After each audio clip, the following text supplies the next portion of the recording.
Welcome to Your Story Doesn't End Here, the mental health podcast of military and veterans who refuse to be silenced.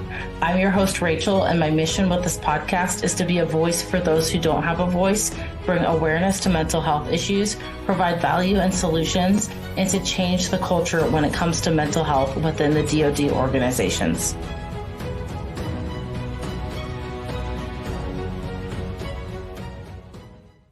Hey everyone, thank you so much for coming back for another episode of Your Story Doesn't End Here. Today's episode is going to be the last episode of Your Story Doesn't End Here. Just kidding. Not completely, but for this season and for now, yes, it will be the last episode. And the reason I say that is because here in the next month, I am having a baby.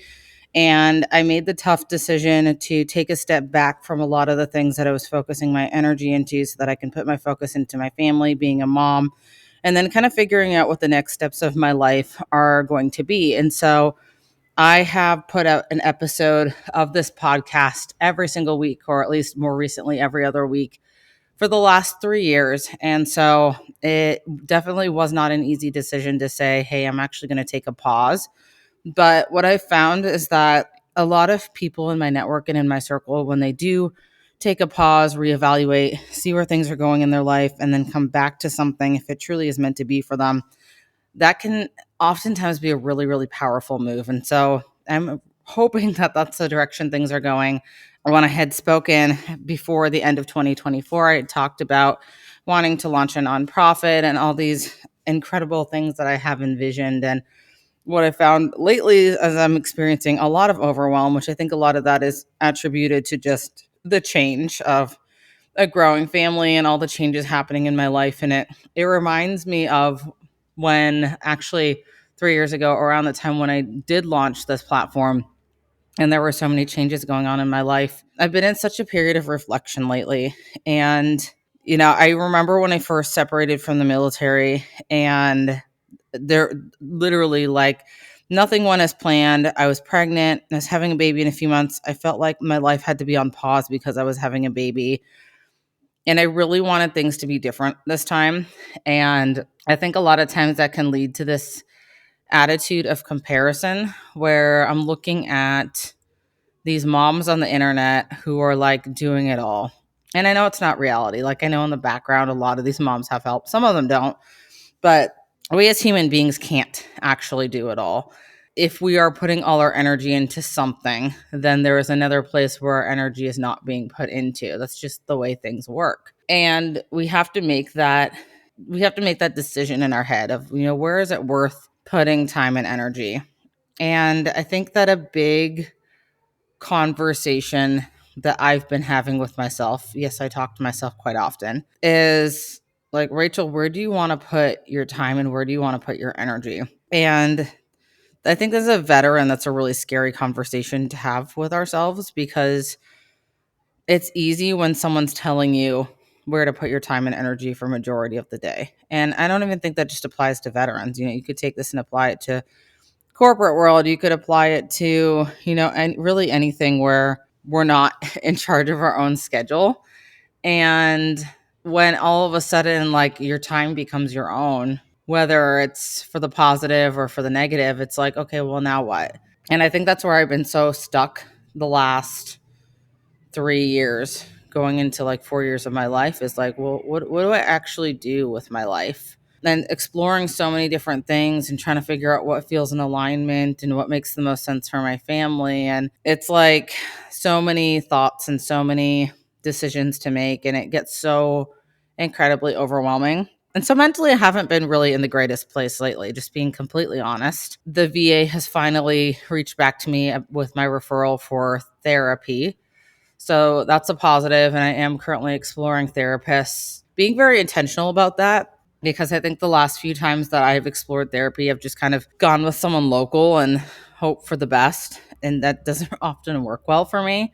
I'm really intentionally trying to seek out someone who is a trauma-informed therapist who can dig into PTS and trauma and help me deal with the things that I really just don't want to deal with. Which is, even saying that like brings up so much emotion for me because for so many years of my life, I've buried so much. And I feel like at some point we have to deal with these things that we don't want to deal with. And it sucks so bad because it's like knowing that the version of you that has dealt with things is going to be a person you've never met before. At least these are my personal feelings towards it. Is scary, but also like staying in a place where I'm not fully happy is also scary. And knowing that I don't want to raise my kids as a mom who never dealt with her trauma and who never dealt with the things she needs to deal with is one of the fears that I have. And so I know I need to deal with stuff. And so that's kind of another reason I'm taking a step back from things is because I just need, for the first time in a really long time, to focus on me. And I've struggled with that a lot. A lot of the things that I do in my life are for other people. And it's not because I don't enjoy that. Like, I really, really enjoy giving value to other people. I feel like in every conversation I have, I'm constantly trying to give someone else a value. And I have a lot of knowledge, and I've, shared a lot of that knowledge for free with people. It often doesn't feel right for me charging someone for something that, would have really been like a game changer for me a few years ago in my own life. And I understand where people have to charge for stuff like that. But me, I really love just helping make people's lives better. I find a lot of joy in that. And I think a lot of my discomfort that I'm facing right now is like, okay, Rachel, you've poured years of your life into helping other people with value and trying to make other people's lives better. But why? And I think a huge part of that reason why is like if I am pouring my energy into someone else, then it helps me avoid myself. And that's been something that's been a thing for a really, really long time. And I always love analyzing like why things are the way they are. It's really interesting to me. My recent rabbit hole has been, with having a new baby on the way. My recent rabbit hole has been exploring like the medical system and women's healthcare and why things are the way they are there. But a lot of this external stuff is just me avoiding me. And so I try to take some time here and there to just explore why I am the way I am, which is a really, really tough conversation to have with yourself. And, I truly think that a lot of the reasons why I am the way I am today is because of a lot of the external influences. Yes, childhood has an influence on a lot of the reasons why we are the way we are, but there's that nature versus nurture thing. And I think nature has a huge, huge influence on us. So does nurture. And we're all just constantly gathering information, doing the best we can with that information, trial and erroring that information, and hoping that we get it right. And we sometimes do get it right. A lot of times don't get it right. And that can be incredibly frustrating, especially in this world of social media. And especially like, I think as I look through my social media lately with the whole climate of the United States right now, there's just so much like negativity that also wears on me. And I wrote a Facebook status the other day about how there are people who have the best intentions that are just like constantly on Facebook ranting about something that they strongly believe in. And I love that. I love that people speak up for what they believe in. I'm a huge, huge proponent of that. But also at the same point, it can be really, really overwhelming and it can be a lot to take in when it's like a constant scroll hole of that. And so there's a balance somewhere in that. I think as an advocate in general, it can get really, really wearing, and that we all need a break sometimes and that we all need like a disconnect sometimes. And I think where I really struggle personally is just like telling people, hey, I just need some time to disconnect. I don't know how long that's going to be, but if I keep going as hard as I am going, I will completely burn out. And I think I'm hitting that brink right now where that complete burnout is like, I'm like teetering there and I don't want to hit complete burnout. And so I hope you guys can understand that sometimes a break is just needed. And I will be okay. I know I'll be okay. I'm just trying to figure things out right now. And and figure out what that next step's going to look like. And then also coming to a point where I'm at peace with knowing that life doesn't stay the same constantly. Like, it's a good thing, but also it can be the very scary thing at the same time. And so just kind of figuring out like what the next chapter looks like for Rachel and Rachel's family. And, when I first started in my world of personal development, everyone always talks about, they still talks about like vision boards and like create your avatar and, what person do you want to be, and breath work and visualizing. And it's interesting because everyone kind of says the same thing a different way. And even the coach I'm working with right now, she's wonderful and love working with her.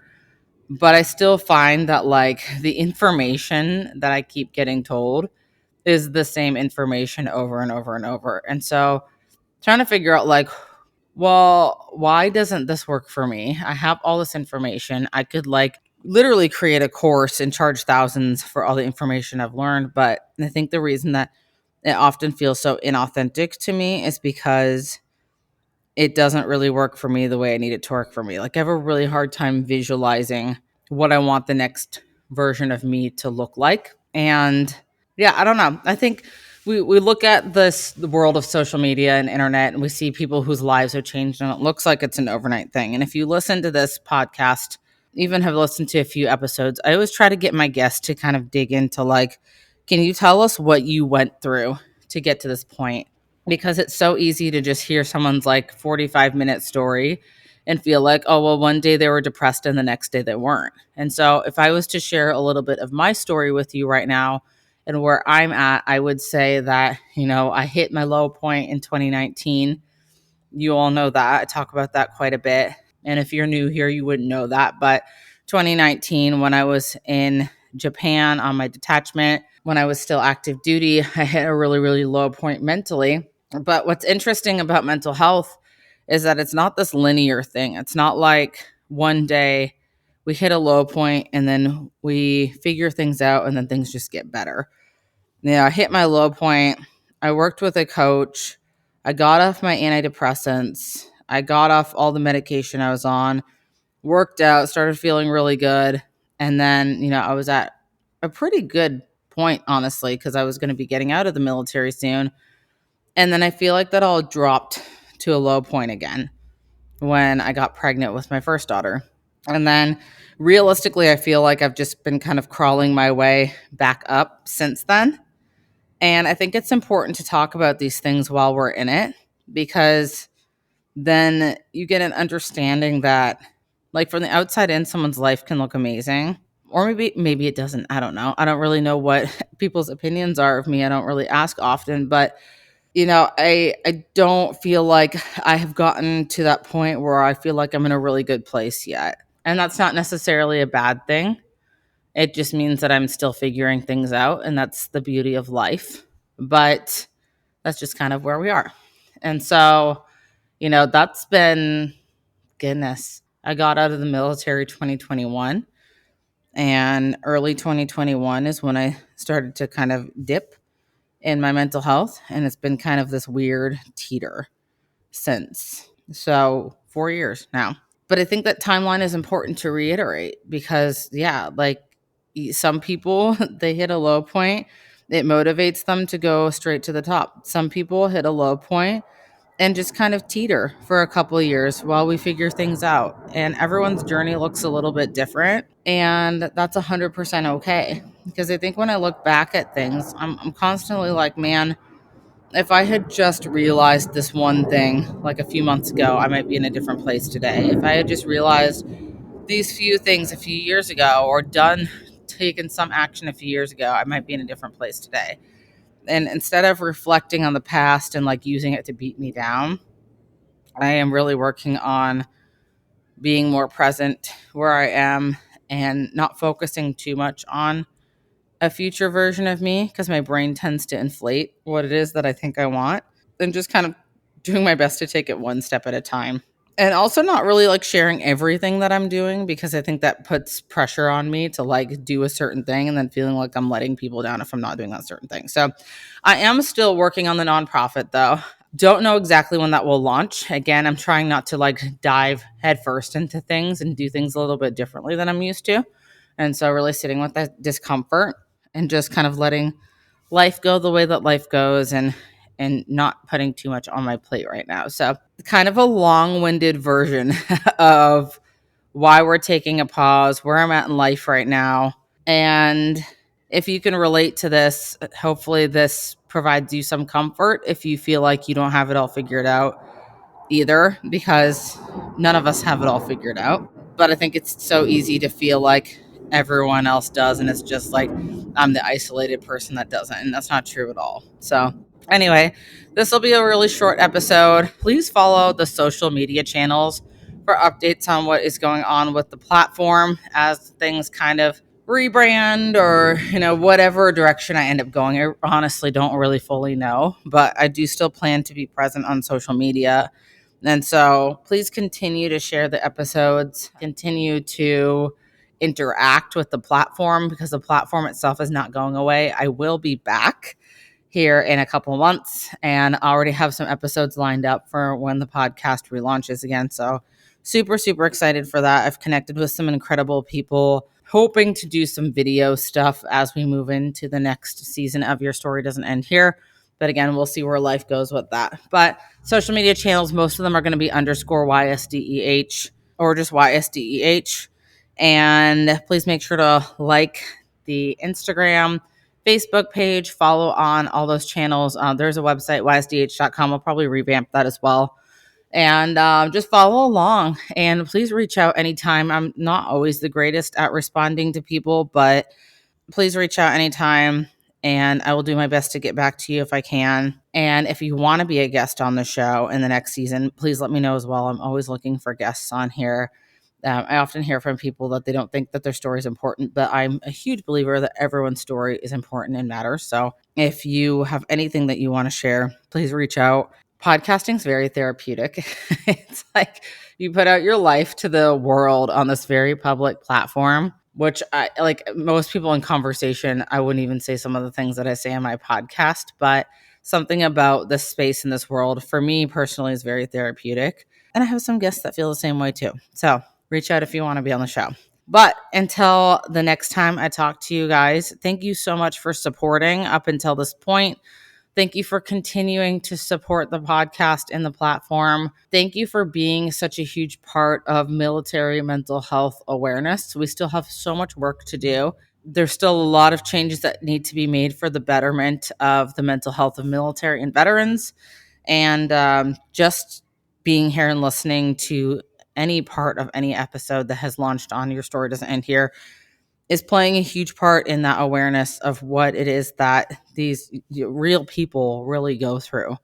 I really try to emphasize the realness and the rawness of what people actually go through that I don't think people often hear all the time. So thank you. I can't say that enough. Without your support, I wouldn't be here today recording these episodes and still putting out information. Might be doing something completely different. So thank you, thank you, thank you. I will see you guys in a couple months when we return with Your Story Doesn't End Here. Until then, your story matters so much, and your story doesn't end here. Thank you for taking the time to listen in today. With your support, we are able to increase awareness of the mental health issues affecting service members and veterans today, with the goal of creating positive change. If you got value from this episode, please take 30 seconds to subscribe and share this episode within your own network. Until next time, remember, your story matters, your mental health matters, and your story doesn't end here.